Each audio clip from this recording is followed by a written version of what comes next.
제 아버지께서는 그 가족들에게 이벤트를 굉장히 많이 해주셨습니다. 제가 이전에 뭐 한번 얘기한 적이 있었을 것 같은데, 뭐 아내인 저희 어머니에게도 물론이고 우리 자녀들에게도 굉장히 뭐 서프라이즈 이벤트들을 굉장히 많이 해주셨습니다. 뭐 한 번은 예전에 이제 흥행했던 영화 중에 아폴로 13호라고 있습니다. 굉장히 오래된 영화인데, 제가 이제 그 영화를 보고 이제 천문학자의 꿈을 키웠습니다. 물론 이제 중학교 1학년 때 수학 성적 받고 바로 포기했는데, 제가 이제 아버지에게 아버지 저는 이제 우주과학자가 되고 싶습니다 하니까 다음 날 제 아버지가 검은색 페인트를 가져와서 제 방을 이렇게 검은색으로 칠해주는. 예. 그리고 이제 어머니께 바로 쫓겨났는데, 그리고 한 번은 제가 제 지금의 아내는 아니지만 여자친구를 한번 집에 초대한 적이 있었습니다. 뭐 다 그럴 수 있는 거 아닙니까? 이게 삶이라는 게. 제가 이제 여자친구를 어머니 아버지께 제가 이제 오늘 집에 초대할 겁니다 하니까 알겠다. 몇 시쯤 오니 해서 몇 시에 옵니다 하니까 그래 하고 뚝뚝 끊는 거여서 왜 이렇게 반응이 별로일까 싶었는데, 제가 이제 여자친구 데리고 딱 집을 들어갔는데 거실에 있던 가구들이 아무것도 없는 거예요. 다 방에 들어가 있고 그 거실에 딱 테이블 하나가 놓여 있는 거예요. 그리고 저희 아버지가 요리사 복장을 하고 딱 오더니 안녕하십니까? 뭐 최간의 레스토랑에 오신 걸 환영합니다. 뭐 이런 식으로 이벤트를 굉장히 많이 해주셨어요.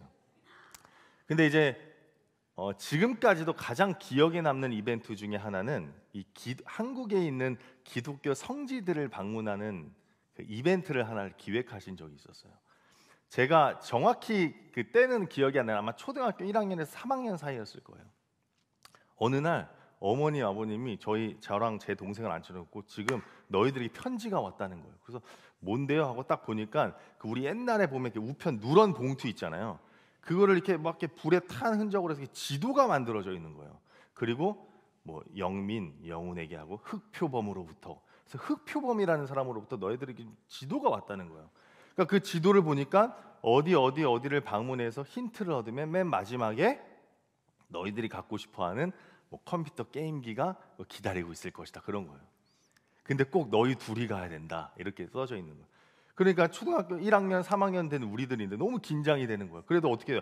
그렇게 하나하나 보면서 뭐 지하철을 타고 가기도 하고 뭐 물어서 가기도 한 거예요. 그래서 나중에 이제 보물을 찾는 그 장소에 딱 갔는데 아버지가 거기서 짜잔 하고 나타나서 뭐 이제 수고했다 뭐 이런 식으로 이제 축하를 해준 적이 있었어요.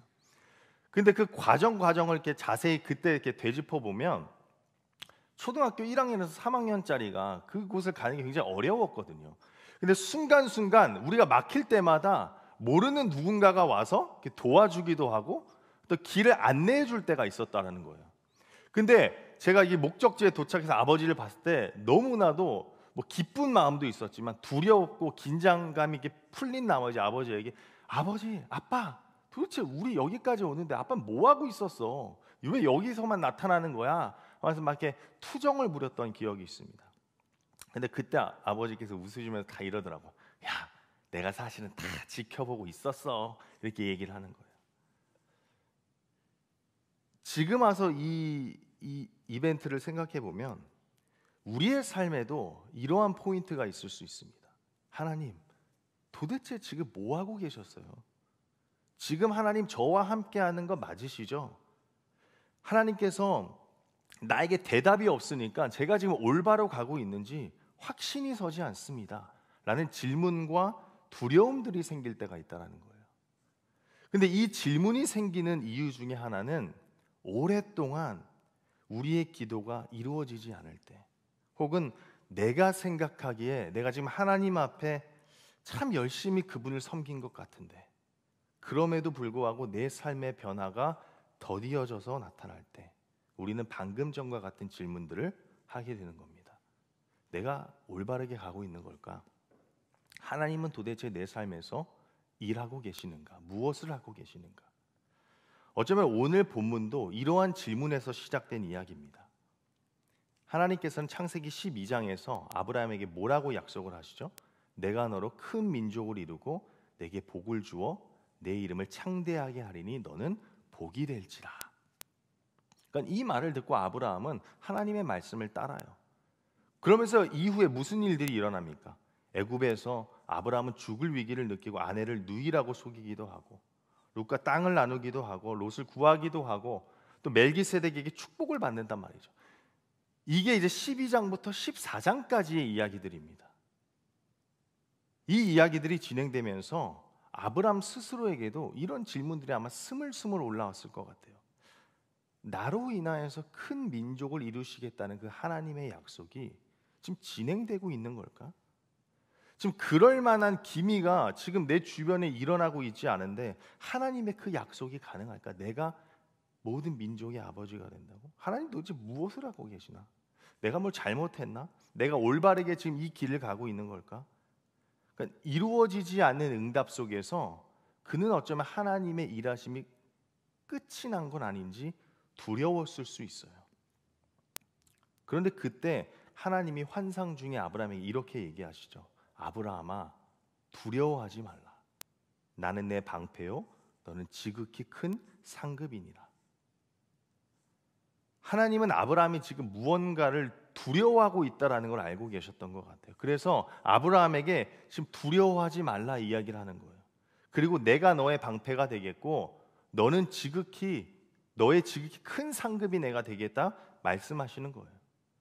근데 여기서 아브라함은 다시 한번 하나님과의 그 약속을 좀 확실히 해둘 필요가 있었다라는 생각이 있었던 것 같아요. 그래서 말하죠. 하나님, 그런데 왜 내게 그 씨를 주지 않으시는 겁니까? 자식이 없습니다. 계속되는 아브라함의 이 질문에 하나님의 말씀에 항변하는 듯한 태도에 여기서 하나님은 그분의 말씀, 약속을 아브라함에게 경험시켜요. 두 가지 방법이죠. 먼저 보게 되면 성경은 말합니다.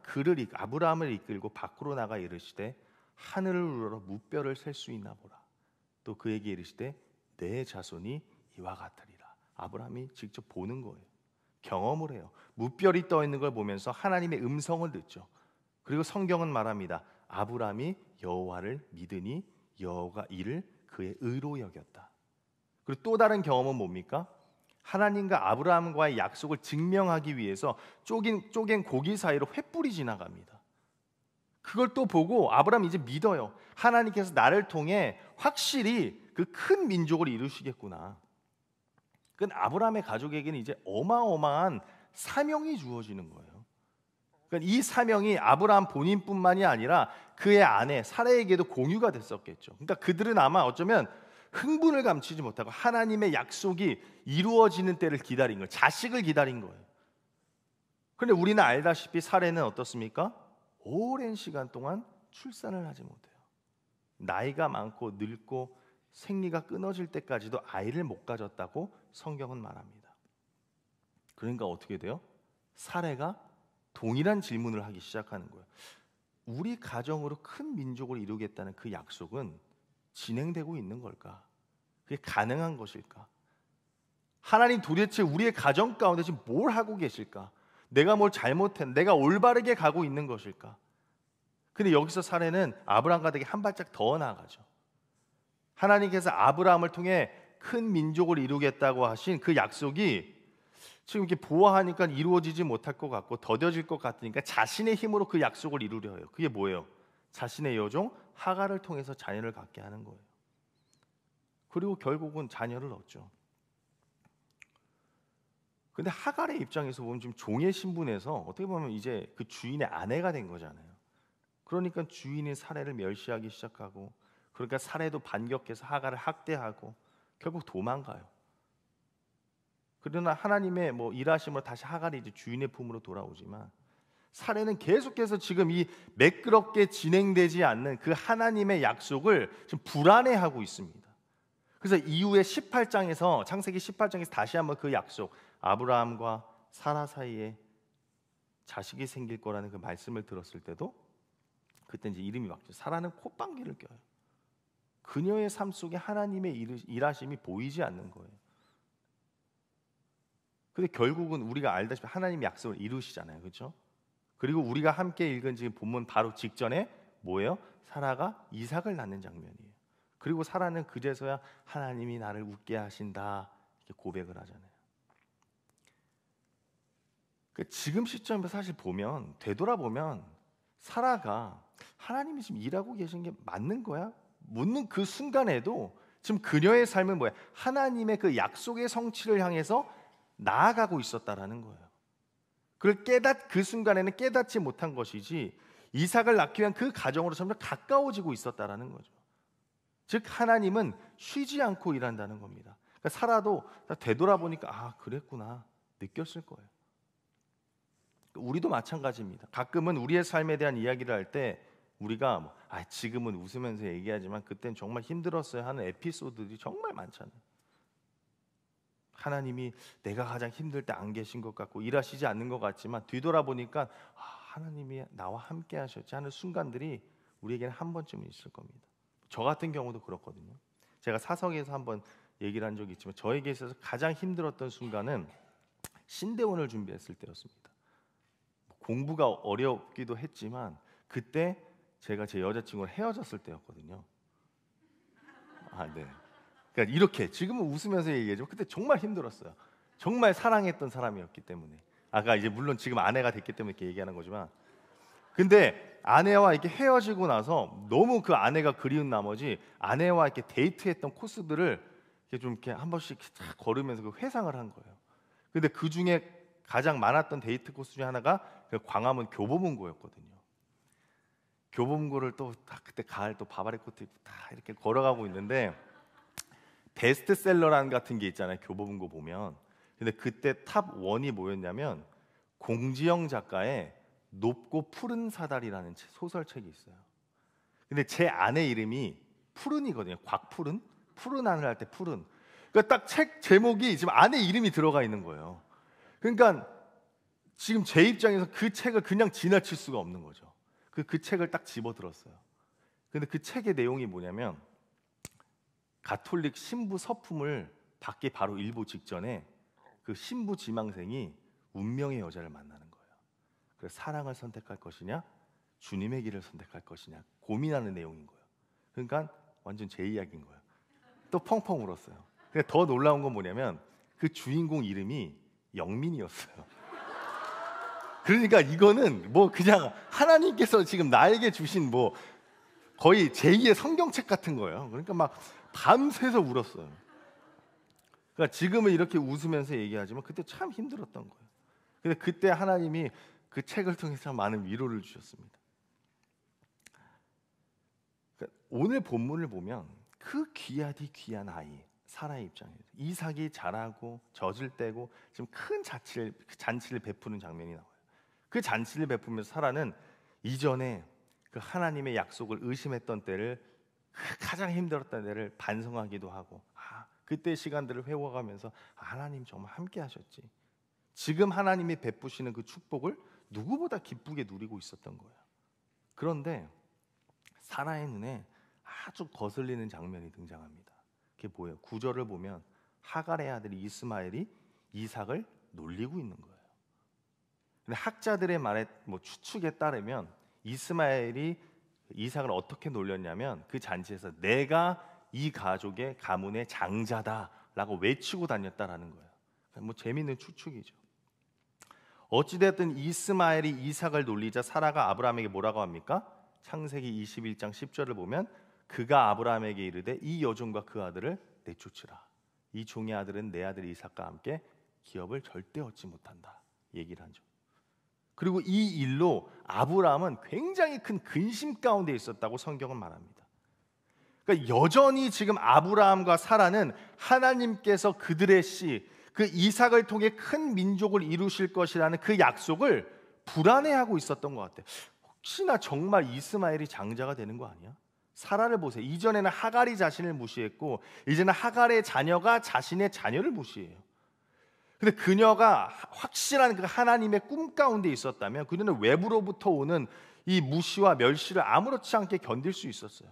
그러니까 우리도 고난 가운데서 우리가 흔들리지 않고 믿음을 고수하는 이유가 뭐예요? 기쁨과 승리를 바라볼 수 있는 이유는 우리 가운데 주님이 가져다 주실 그 승리를 확신하기 때문이죠. 근데 아브라함도 보세요. 사라가 하갈과 이스마엘을 내보내라 할 때 근심합니다. 근데 그가 근심하는 이유는 이스마엘을 이 마음 한구석엔 장자로 생각했기 때문이에요. 창세기 17장에서도 아브라함이 그런 마음이 드러나요. 하나님 그냥 이스마엘에게나 그 씨의 축복을 주십시오. 그러니까 하나님이 말하죠. 야, 이스마엘은 아니다. 이스마엘은 아니다. 그러니까 여전히 지금 아브라함과 사라 가운데 하나님의 그 약속이 불안한 거예요. 도대체 뭘 더 이상 하나님이 보여줘야 될까? 우리도 똑같죠. 하나님의 약속이 불안하고 하나님의 일하심이 멈춘 것 같을 때, 혹은 심지어 하나님의 약속이 내 삶 가운데 풍성하게 드러나고 있는 시점에도 우리는 여전히 그분의 일하심을 의심하고 그분의 말씀을 불안해하고 하나님은 어디 있나 공허한 외침을 날리죠. 하나님은 일하시고 계신가? 그래서 시편 기자는 이런 우리들에게 이렇게 말하죠. 이스라엘을 지키시는 이는 졸지도 아니하시고 주무시지도 아니하시리로다. 이걸 아는 게 우리의 삶의 시각을 바꿔줘요. 내가 하나님의 일하심 속에 있는구나. 거대한 구원의 역사의 가운데 내가 속해 있는 거예요. 그 의식을 깨닫는 게 굉장히 중요해요. 그래서 우리는 하나님의 일하심이 멈추었다고 생각할 때 이 두 가지를 기억해야 됩니다. 정말 가장 당연한 말이고 가장 기본적인 사실들. 근데 이 사실이 우리의 신앙의 기초돌이 되면 우리는 십자가 앞에서 변화될 수 있습니다. 게으름을 이기고 믿음의 행동을 할 수 있는 거예요. 첫 번째로 내 삶에 하나님의 일하심이 느껴지지 않을 때, 그로 인해서 나를 향한 그분의 어떤 약속이 불안하게 느껴질 때 우리는 먼저 하나님은 우리를 항상 지켜보고 계신다는 사실을 기억해야 돼요. 하나님이 우리를 항상 지켜보신다. 여기서 지켜보고 있다는 건요, 단순히 구경하는 게 아니에요. 혹은 시험 공부를 잘하고 있나 뒤에서 이렇게 이렇게 감시하고 이런 게 아니에요. 마치 부모가 놀이터에서 해맑게 뛰어놀고 있는 아이들을 바라보는 눈빛. 갓 태어난 아기가 입을 조물조물거리면서 옹알이하는 걸 바라보는 그 부모의 눈빛으로 지켜본다는 거예요. 오늘 본문의 11절과 12절을 한번 보죠. 우리 함께 읽겠습니다. 아브라함이 그의 아들로 말미암아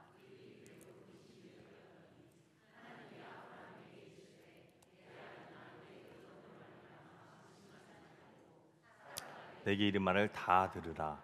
이삭에게서 나는 자라야 넷이라. 아브라함이 그의 아들로 그 일이 매우 근심이 되었더니 하면서 바로 뭐라 그래요? 하나님이 아브라함에게 이르시되. 아브라함이 근심하자마자 하나님이 말씀하세요. 근심하지 마라. 사라가 하라는 대로 해라. 아브라함이 근심하자마자 하나님이 위로해 주세요. 뭐예요? 늘 아브라함을 바라보고 있었다라는 거죠. 눈을 떼지 않고 아브라함을 바라보고 있었다는 거예요. 하나님은 지금 아브라함에게 지금 어떤 일이 일어난지 자초지종 브리핑에서 얘기해봐, 이게 아니에요. 그러지 않아요. 왜? 다 알거든요. 아브라함의 모든 사정을 다 알고 계시거든요. 어떻게요? 계속 지켜보고 있었으니까. 지켜보고 있었기 때문에 위로해 줄 수 있는 거예요. 하나님은 지금도 여러분을 지켜보고 있기 때문에 여러분을 위로해 주시는 거예요. 지켜본다는 것, 무언가를 바라본다는 건 즉각적인 행동을 할 수 있게끔 도와줘요. 쭉 지켜본다는 것은 지금 일어난 상황을 설명받을 필요가 없어요. 왜? 계속 쭉 봐왔기 때문에. 제 아들의 취미 중에 하나가 레고인데 레고를 곧 잘 만들어요. 그래서 아들이 레고를 만드는 것만 봐도 재밌고 집중이 돼요. 그래서 어떨 때는 아들이 레고 만드는 걸 처음부터 끝까지 완성될 때까지 쭉 옆에서 지켜봐요. 반면에 어떤 레고는 그냥 아들 혼자서 만들기에 내버려둬요. 그리고 전 다른 걸 할 때가 있죠. 근데 여기서 후에 어느 한 레고가 망가져가지고 저에게 와서 이 레고를 고쳐달라고 도움을 청해요. 근데 재밌는 건 뭐냐면 제가 아들과 함께 옆에서 쭉 만드는 걸 지켜봤던 레고는 아들이 갖고 오면 금방금방 고쳐줘요. 왜? 어떻게 만든지를 알고 어떻게 이게 구조가 어떻게 되었는지 아니까 금방금방 만들어줘요. 어디 부분이 약한지 다 알아요. 그런데 아들이 혼자 뚝딱 만든 레고를 고쳐달라 하면 시간이 꽤 오래 걸려요. 굉장히 고치기가 어려워요. 왜? 그 레고 만드는 걸 지켜보지 않았기 때문에. 하나님이 우리를 위로해 주시고 우리를 고치시는 건 그분에게 있어서 굉장히 쉬워요. 왜? 우리를 쭉 지켜보고 계시기 때문에. 반면에 우리는 우리의 삶이 늘 하나님을 바라보고 있지 않기 때문에 그분의 마음을 이해하기가 어려운 거예요. 저는 우리의 삶이 하나님과 아이 컨택이 되는 삶이 됐으면 좋겠습니다. 눈빛만 봐도 알 수 있는 그런 가까운 사이가 됐으면 좋겠어요. 비록 우리가 육신의 눈으로는 하나님이 아무것도 하지 않는 것 같지만 영적인 눈으로 하나님과 아이 컨택하고 지금 여기에 계시는구나, 여전히 일하시는구나, 여전히 나를 지켜보시는가를 깨닫는 거죠. 그 영적인 아이 컨택은 바로 기도입니다. 제가 최근에 읽은 책 중에서 기도에 대해서 이렇게 설명을 합니다. 기도의 본질적인 의미는 하나님의 얼굴을 직접 보고 대화를 하겠다는 의지의 표현이다. 의지의 표현. 그러니까 다윗의 고백처럼 내가 주의 얼굴을 보리이다 하는 마음으로 기도를 하는 겁니다. 하나님, 내가 주님 얼굴 보며 기도하고 싶습니다. 주님, 나를 보는 그 사랑의 눈빛을 마주하고 싶습니다.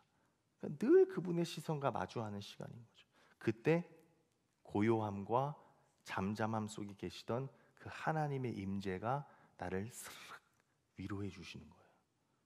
그리고 그 따스함이 내 마음에 담대함을 허락하는 겁니다. 우리가 그걸 느끼면서 구원의 경주를 가야 되지 않겠습니까? 사랑하는 여러분, 하나님과 아이 컨택 하시기 바랍니다. 두 번째로, 내 삶에 하나님의 일하심이 느껴지지 않을 때, 그로 인해서 나를 향한 그분의 약속이 불안하게 느껴질 때 우리는 하나님은 늘 우리의 소리를 듣고 계신다라는 것을 기억해야 합니다.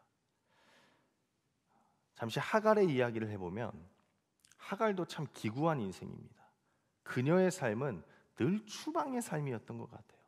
하갈은 아브라함과 결혼하여 자신의 실수 때문에 사라로부터 학대를 당하고 사라로부터 도망하였던 경험이 있죠. 아마 그 이후에 하갈은 어쩌면 사라 앞에서 자신의 그 주인 앞에서 굉장히 행동을 좀 조심스럽게 했을 것 같아요. 아마 자신의 아들 이스마엘에게도 신신당부를 했겠죠.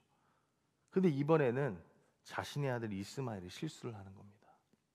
그리고 이제 자식과 함께 방황하는 신세가 돼버린 거예요. 그러니까 아브라함은 이제 아침 일찍 먹을 거리 좀 주고 물 한 부대 챙겨가지고 보내줍니다. 근데 이걸 보면은 아무리 하갈이 종이어도 자신의 아내인 사람인데 너무 이렇게 조금 보내는 거 아닌가? 너무 매정하게 느껴지는 거. 그 인간미가 너무 매정하게 보이는 거예요. 보세요. 아브라함은 전혀 모르는 사람들을 위해서, 객들을 위해서 송아지를 잡고 빵도 굽고 잔치를 벌인 사람인데 참 아쉬운 거예요. 왜 이 정도밖에 안 준비해서 하갈을 내보내지? 근데 한편으로는 아브라함이 하갈과 이스마엘을 그냥 보낼 수 있었던 이유는 하나님의 명령 때문이었어요. 하나님이 아브라함에게 사라가 하라는 대로 내보내라 라고 명했기 때문에 아브라함은 하갈과 이스마엘을 내보내는 거예요. 어쩌면 아브라함이 먹을 거리를 조금과 물 한 보대만을 보낸 이유는 하나님이 그들을 내보내라 명하셨기 때문에 그들의 앞날도 하나님이 책임져 주실 거라는 믿음의 고백이었을 수도 있어요.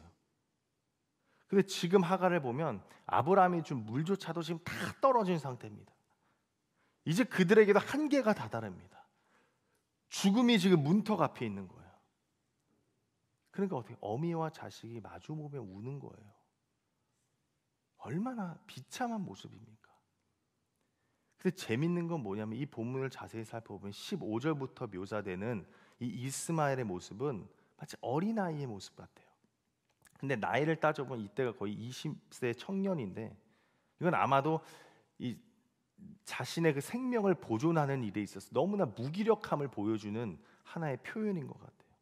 그만큼 지금 이 하갈과 이스마엘은 죽기 일보 직전의 상황인 겁니다. 이제 이들이 할 수 있는 게 아무것도 없어요. 서로 죽는 걸 바라보고 소리내어 우는 거예요. 엉엉 울어도 이 고요한 광야 속에서 그들의 울음소리밖에 들리지 않는 거예요. 서로가 죽어가는 걸 보면서. 근데 이야기는 여기서 끝나지 않습니다. 17절에서 뭐라고 하냐? 하나님이 그 어린아이의 소리를 들으셨으므로. 이번에 하나님이 들으세요. 어린아이의 울음소리. 아무것도 할 수 없는 그들의 울음소리를 듣자마자 하나님이 말씀하세요. 두려워하지 마. 내가 다 들었다. 광야에서 아무것도 할 수 없는 그 하갈과 이스마엘, 그들이 할 수 있는 건 울음소리밖에 없었어요. 근데 그들이 할 수 있는 그 울음소리 때문에 하나님이 말씀하세요.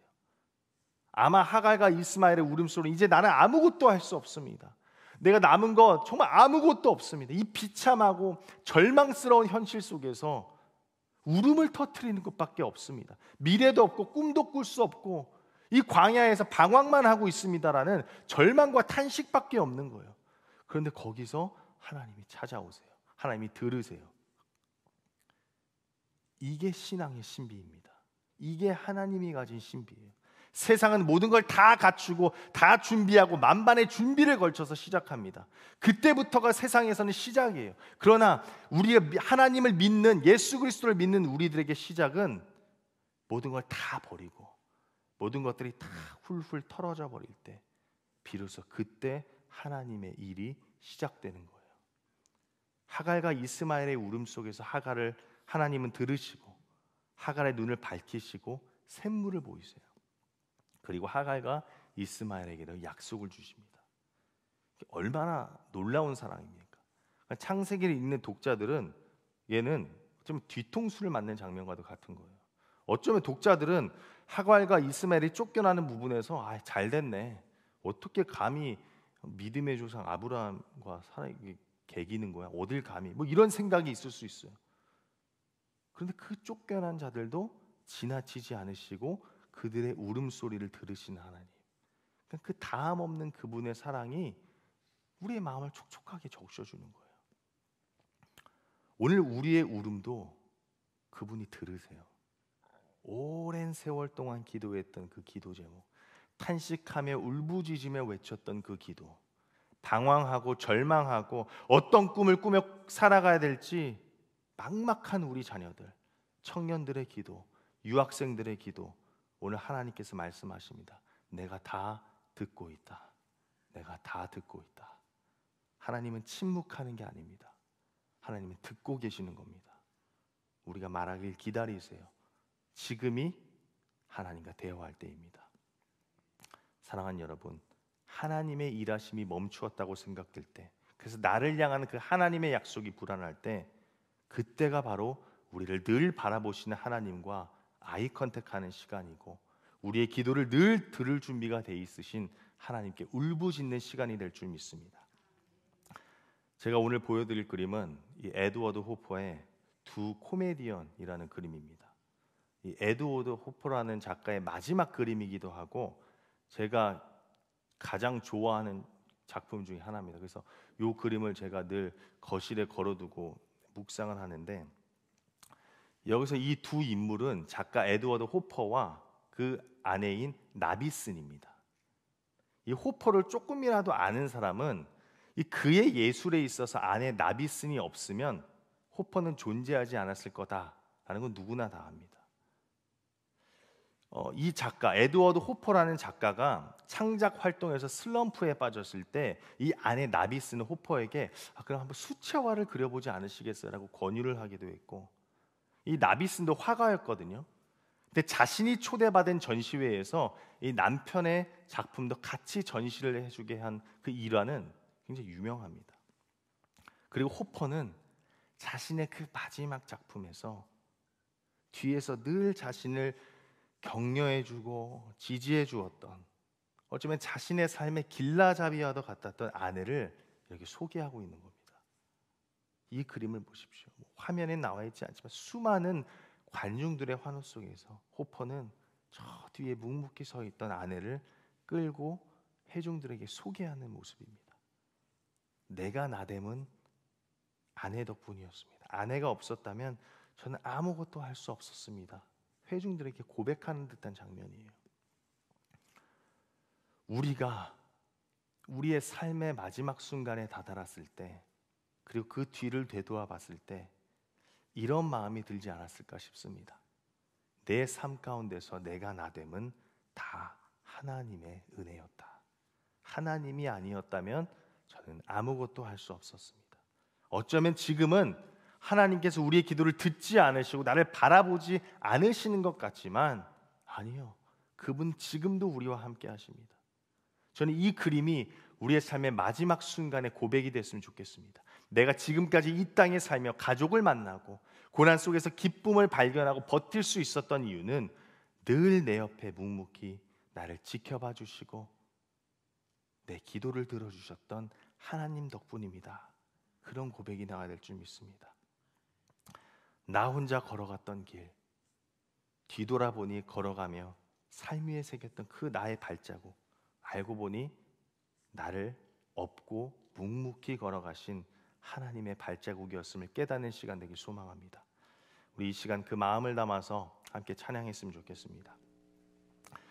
사랑하는 여러분, 하나님은 우리를 지금도 여전히 그 사랑의 눈으로 바라보고 계십니다. 하나님은 우리의 기도를 지금도 그 인자한 귀로 듣고 계십니다. 그분은 쉬지도 않으시고 졸지도 않으십니다. 늘 우리에게 그 최고의 관심과 최고의 집중을 보여주시는 분이 바로 우리가 믿는 여호와 하나님입니다. 주만 바라봅시다. 어둠 속에서도 그 빛을 밝혀주시고 작은 시름에도 응답하시는 그 예수 그리스도만을 바라보기 원합니다. 그리고 오늘 이 시간 그분을 우리의 마음속에 초대했으면 좋겠습니다. 그분이 우리를 바라보고 듣고 계신다면 이제 우리가 마음속으로 그분을 초대해야죠. 오늘 이 시간에도 우리가 신음하고 있는 이 시간에도 우리가 중대한 결정 앞에서 고민하고 있는 이 시간, 악한 세력과 영적인 전쟁을 하고 있는 이 시간, 하나님은 여전히 우리를 지켜보시고 듣고 계십니다. 이제 그 마음 문을 열고 주님을 초청했으면 좋겠습니다. 우리 이 고백 가지고 함께 찬양하도록 하겠습니다.